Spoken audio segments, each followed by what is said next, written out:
नमस्कार दोस्तों। और एक क्लास में आप लोगों का स्वागत है। ये हमारे बॉटनी के 500 MCQ वाली सीरीज का सेकंड पार्ट है। कौन सा पार्ट? सेकंड पार्ट है।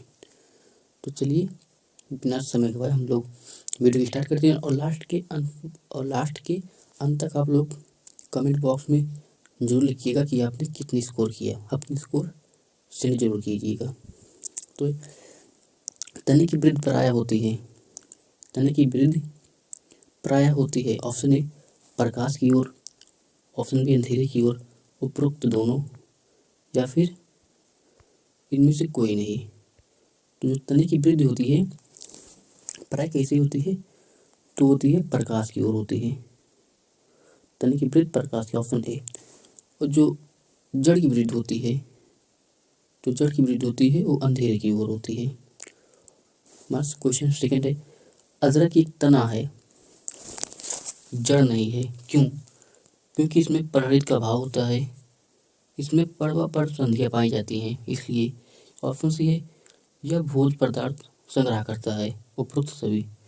तो इसका राइट ऑप्शन हो जाएगा, ये जो तना है ना, अदरक एक तना है क्योंकि इसमें पड़ व पर संधियाँ पाई जाती हैं। ऑप्शन बी राइट आंसर हो जाएगा इसका। उसके बाद निम्नलिखित में भूमिगत कलिका का रूपांतर है।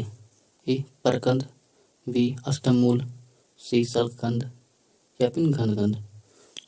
तो जो भूमिगत कलिका का रूपांतरण है ये हो जाएगा हमारा ऑप्शन सी सलकंद।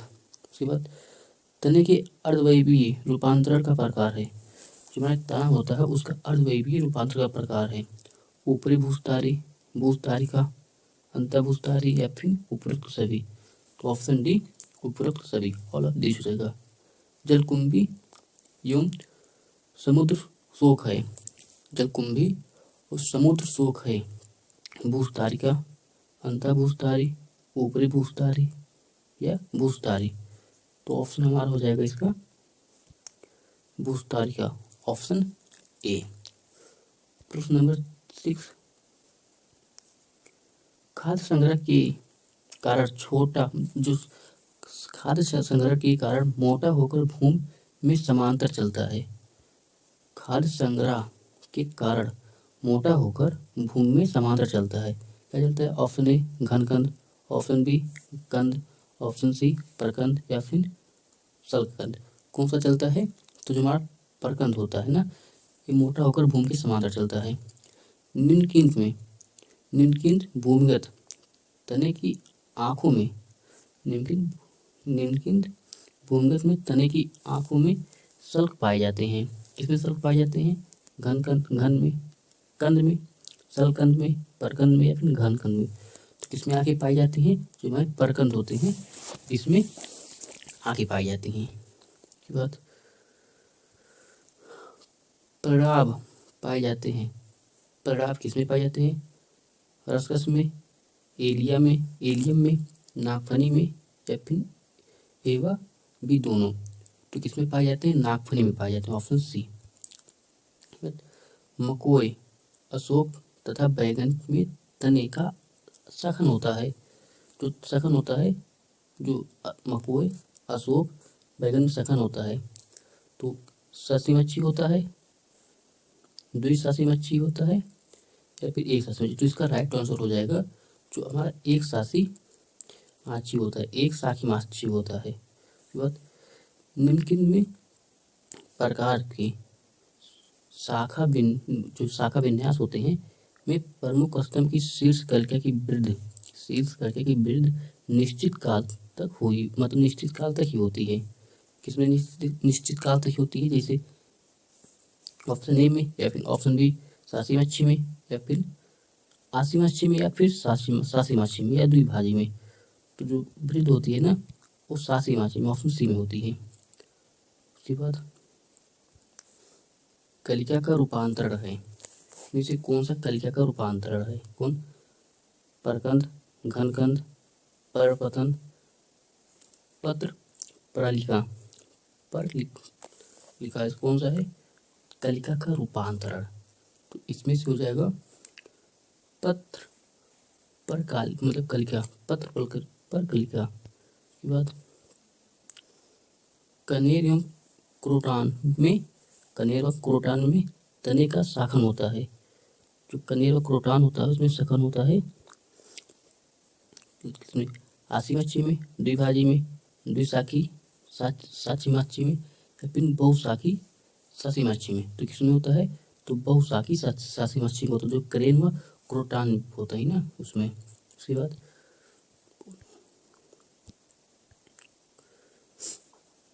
राइजोम का उदाहरण है ऑप्शन ए हल्दी, केला, फर्न, उपयुक्त सभी। जो राइजोम का उदाहरण है कौन सा है? तो जो राइजोम का उदाहरण है उपरोक्त सभी, इसमें से सभी हैं। केला भी है, हल्दी भी है और फर्न भी है। उसके बाद तने के वायवीय रूपांतरण का प्रकार है। ऑप्शन ए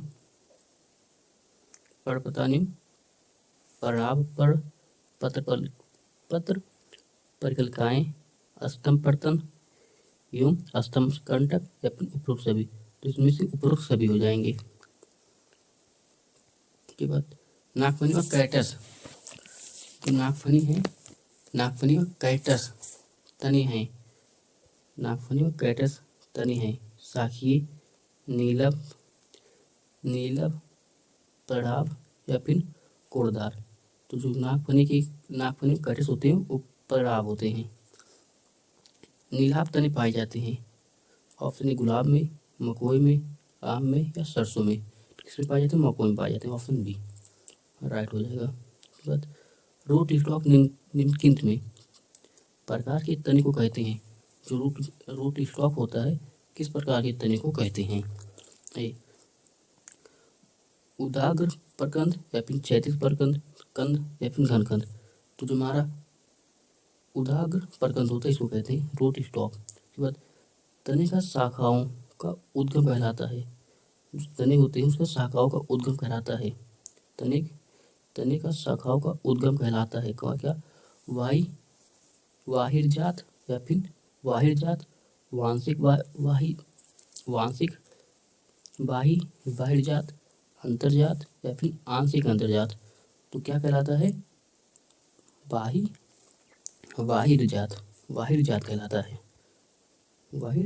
कहलाता है। उसके बाद परागपण पाया जाता है। किसमें पाया जाता है? परागपण पाया जाता है नागफनी में, कैक्टस में, शतावर में या रसकस में। तो जो परागपण पाया जाता है वो शतावर में पाया जाता है। ऑप्शन सी हमारा सही हो जाएगा। उसके बाद वनस्पतिक जगत का सबसे बड़ा वृक्ष है। वनस्पतिक जगत का सबसे बड़ा वृक्ष कौन सा है? तो मकोय है, सिकोय। वनस्पतिक जगत का सबसे बड़ा वृक्ष सिकोय है। उसके बाद एक बीजपत्री पौधे में उपस्थित बीजपत्र को कहते हैं।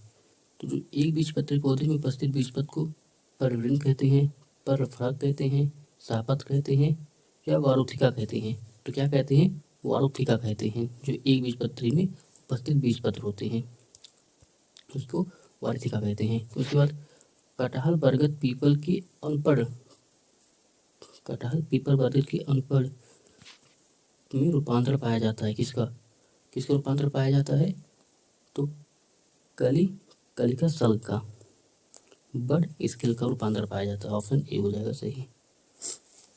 उसके बाद निम्नलिखित में वृंद प्रधान में परिवर्तित हो जाते हैं। कौन सा परिवर्तित हो जाते हैं? निम्नलिखित में वृंद प्रधान में परिवर्तित हो जाते हैं। तो ऑप्शन ए स्माइलेक्स,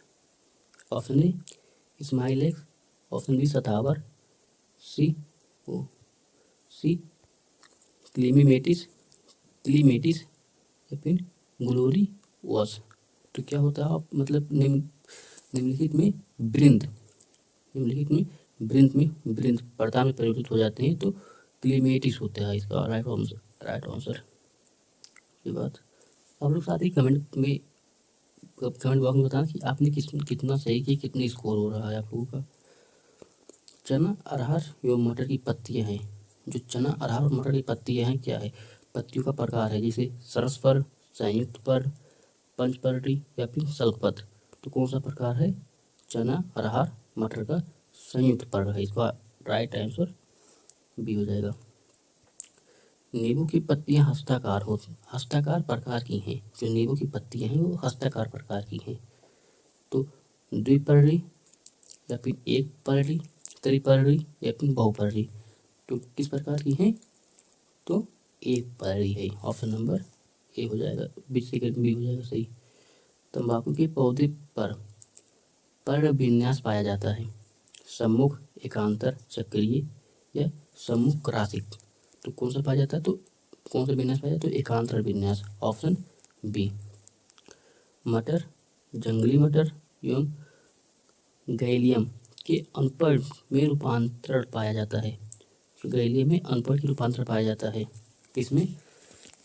कलिका सल्क में, पर्णिल में, पर्तानीय में, इनमें से कोई नहीं। किसमें पाया जाता है? तो पर्णिल में पाया जाता है। समांतर शिरा विन्यास होता है घास में, पीपल में, बेर में, अमरूद में। जो समांतर शिरा विन्यास होता है ना, वो एक बीजपत्री पौधे में होता है। किसमें? एक बीजपत्री में। जितने भी एक बीजपत्री हैं उन सभी में समांतर शिरा विन्यास पाया जाता है। तो इनमें से कौन सा एक बीजपत्री है? अमरूद तो है नहीं, बेर भी नहीं है, और पीपल। तो घास होते हैं ना, घास में एक बीजपत्री पाए जाते हैं शिरा विन्यास। बबूल, कारिल, बेल, लाजवंती में अनपढ़ पाए जाते हैं। जो बबूल, कारिल, बेर एवं लाजवंती में अनपढ़ पाए जाते हैं। सूलमय, पर्तानीय, इनमें से कोई नहीं, या फिर पर्णिल। तो कौन सा अनपढ़ पाए जाते हैं? सूलमय अनपढ़ पाए जाते हैं। Option A. मूंगफली तथा गुलाब में अनपढ़ पाए जाते हैं। क्वेश्चन प्रश्न नंबर मतलब ये हो टोटल हो गया ए। एक प्रश्न नंबर 30 है। तो मूंगफली तथा गुलाब में अनपढ़ पाए जाते हैं। मुक्त पर्श, अंतःवृंती, संलग्न, अंतरावृंती या फिर अंतःवृंती। अंतःवृंती या फिर अंतरावृंती कौन से पाए जाते हैं? तो ऑप्शन सी संलग्न पाए जाते हैं। जो मूंगफली और गुलाब में अनपढ़ पाए जाते हैं कौन से पाए जाते हैं? तो संलग्न पाए जाते हैं। चोप चीनी के अनपढ़ में रूपांतर पाया जाता है। जो चोप चीनी होता है उसमें उसके अनपढ़ में रूपांतर पाया जाता है।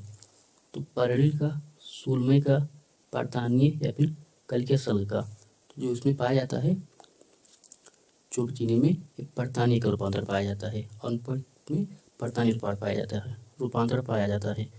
11 हो गया खत्म। उसके बाद अधोमुख हृदयाकार पत्ती है। अधोमुख हृदयाकार पत्ती है कचनर का, भिंडी, मूली या लहसुन का। तो हृदय मुख, अधो हृदय मुख जो पत्ती है किसकी होती है? जो अधो हृदय मुख पत्ती होती है कचनर का होता है। Option number A right answer हो जाएगा। पर फलकों का किनारा तरंगित होता है। जो पर फलकों का होता है जो किनारा होता है तरंगित होता है। ऑप्शन ए नीम की पत्ती का, या फिर अशोक की पत्ती का, आम की पत्ती का, या फिर महुआ की पत्ती का। तो पर फलकों का किनारा तरंगित होता है, तारांगित होता है, तो अशोक की पत्ती का। Option B. उसके बाद कुछ एक बीजपत्री पौधों की पत्तियों में जलक्रिया रूपी शिरा विन्यास पाया जाता है। कुछ एक बीजपत्री पौधों में जलक्रिया रूपी शिरा विन्यास पाया जाता है। किसमें पाया जाता है? चोप चीनी, रतालू, एरम लीली में। इसमें ना मतलब एक बीजपत्री होती है लेकिन इसमें जलक्रिया रूपी शिरा विन्यास पाया जाता है। चोप चीनी, रतालू, एरम चीली में। Option number C. दीर्घात आकृति की पत्तियां पाई जाती हैं। जो दीर्घात आकृति की पत्तियां किसमें पाई जाती हैं? ऑप्शन ए नीम में, केला में, पीपल में या फिर सरसों में। किसमें पाई जाती हैं? तो जो दीर्घात आकृति केला में पाई जाती हैं। उसके बाद केले की पत्ती में पराग होते हैं। कौन से होते हैं? तो वो तंतुअंत होते हैं।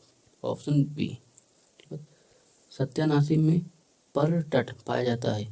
जो परतट पाया जाता है तो मूला मूल मतलब मूलमय होता है, मूलमय। करकची होता है, कंठित कंठदंती होता है या फिर स्रवंती होता है। तो कौन सा होता है? तो मूलमय होता है। जो सत्यानाशी में पड़ पाया जाता है वो मूलमय होता है, मूल। उसके बाद बीड़ा, बीड़ाकार आकार का पर फलक पाया जाता है। तो जो बीड़ाकार आकार का पर फलक होता है चिड़कन या फिर चिड़ किनार में, पीपल बरगद में, बांस गेहूं में या फिर सरसों मूली में, सरसों मूली में। तो किसमें पाया जाता है? सरसों मूली में। ये दोनों किस किस फैमिली से बिलोंग करते हैं? किस फैमिली से आते हैं दोनों क्रॉप्स? कमेंट में इसका जवाब दीजिए, किस फैमिली से आते हैं। बाद फाइडोल रूपांतरण है। फाइडोल किसका रूपांतरण है? फाइलोट, फाइलोट। फाइलोट किसका रूपांतरण है? वृंत का, स्तंभ का, पत्ती का या फिर पुष्पक्रम का। जो फाइलोट होता है या किसका रूपांतरण है? तो वृंत या पेटियोल का रूपांतरण है। किसका? पेटियोल या वृंत का। मक्का, गन्ना, केला, घास में पर्णधार पाया जाता है। मक्का, केला, घास में पर्णधार पाया जाता है। तो कैसे पाया जाता है? आच्छाद, अधोवर्ती या फिर स्तंभलिंगी या परवृंत अल्प, परवृंत अल्प। तो कौन सा पाया जाता है? तो आच्छाद पाया जाता है इसमें। तो इस वीडियो को ही एंड करते हैं, नहीं तो वीडियो ज़्यादा लंबी हो जाएगी, तो मतलब अपलोड करने में मुझे दिक्कत होती है। तो आप लोगों ने ये नहीं बताया कि आप लोगों का मतलब कितना स्कोर हुआ। तो मैंने 40 क्वेश्चन कराए, 40 MCQ में आपने कितना किया, तो इसका जवाब कमेंट बॉक्स में कमेंट कर दिया जाए कितना आया। अपनी वीडियो के अंत तक बनने से इसके लिए आपको दिल से शुक्रिया।